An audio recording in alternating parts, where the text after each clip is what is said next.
All right, welcome back. Today we've got a real puzzle on our hands. Two organizations that seem completely different, but they share one massive goal: to change the world.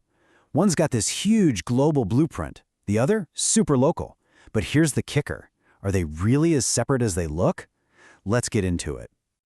So, our whole investigation kicks off right here with an Oscar Wilde quote. You'll find it on one of their websites. It's a nice thought, right? But you got to admit, in this context, it feels kind of out of left field. Yeah, exactly. What in the world does a quote about being happy have to do with saving the planet? Well, that's the big question we're going to try and answer. We're going to follow the breadcrumbs and see where this thing leads. Okay, first things first. Let's talk about what these two groups actually have in common. Before we get into all the differences, we've got to understand the one big idea that ties them both together. And here it is. Deep down, both these organizations are trying to do the same thing. It doesn't matter if we're talking about some huge tech plan or a local community project, it all comes from this one simple idea: trying to make the world a better place for everyone. All right, let's meet player number one, PC Mint. Now, this is the group that's thinking big. I mean, we're talking about a massive, global, planetary scale kind of vision. So, Peakerman. It stands for the People's Committee for Responsible Management. And their whole mission? To teach sustainable, fair trade practices for the future. Sounds pretty ambitious, right? Oh yeah, it is. And get this, they're not going it alone. To really get a sense of how big they're thinking, you gotta look at who they're working with. For example, they've got partners like Earth Guardians International. And then there's Plant Pure Nations. Now you're going to want to file that name away in your memory banks because it's a big clue for later. They also list the humanitarian project Billions in Change. And another group called ARC-18. So you put all that together and you're looking at a network with some seriously huge ambitions. So what's the grand plan? They call it Mapping the World, and it breaks down like this. First, they want to build these sustainable communities, which they call Royal Oases. Second, they're going to base them on open source technologies. And third, they want to power the whole thing with an asset-backed cryptocurrency. You know, a digital currency that's actually tied to something real, not just thin air. We are literally talking about building new societies from scratch here. Okay, now, slam on the brakes. We're about to do a complete 180. We're going from this huge, global crypto vision all the way down to the street level, in Jerusalem of all places. Let me introduce you to our second subject, Plant Pure Chef Challenge. And their mission? It's super focused, super real. They're all about bringing delicious and nutritious vegan food to their local community. It's totally grassroots, it's about empowering people, and it's happening right now, one meal at a time.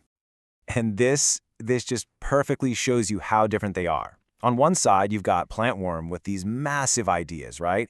Making deserts green, building a crypto economy. And on the other side, Plant Pure Chef's reality: tasty food, community outreach, and, yep, selling a chocolate brownie. I mean, it's like they're from two completely different planets. Just look at their menu. It says it all. For 3 shekels, you can get a date honey kiss or a chocolate brownie super bite. It really doesn't get more real world, more down to earth than that. So how on earth could these two worlds possibly be connected? Okay, this is where things get interesting. This is the big turn in our investigation. We've seen the big picture dreamers and the on-the-ground doers, and at first glance, they seem to have nothing in common except, wanting to do some good. But when you start to dig a little deeper, the puzzle pieces start snapping into place. All right, let's lay out the evidence. Remember that name I told you to hang on to? Well, here's clue number 1. PGIR Parament partners with an organization called Plant Pure Nations, and the group in Jerusalem is the Plant Pure Chef Challenge. A coincidence? Maybe. But then, look at this. They were both founded in the same year. And the nail in the coffin? Both of their websites were built with the exact same tool, Wix.com.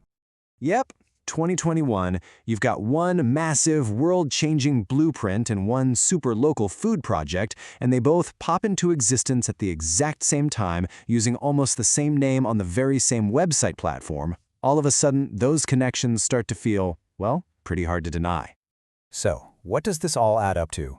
We started with two groups that looked totally separate, and now we've found all these weird, fascinating threads connecting them.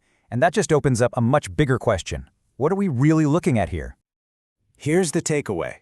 We found a real link between this huge, techie, global vision and a very real, very local mission. They've got the shared name, the same starting year, even the same digital DNA. It looks like we might be seeing a movement that's trying to work on two levels at the same time, the super abstract and the super practical. And that leaves us with this one last really big question. Is this some kind of new model for changing the world?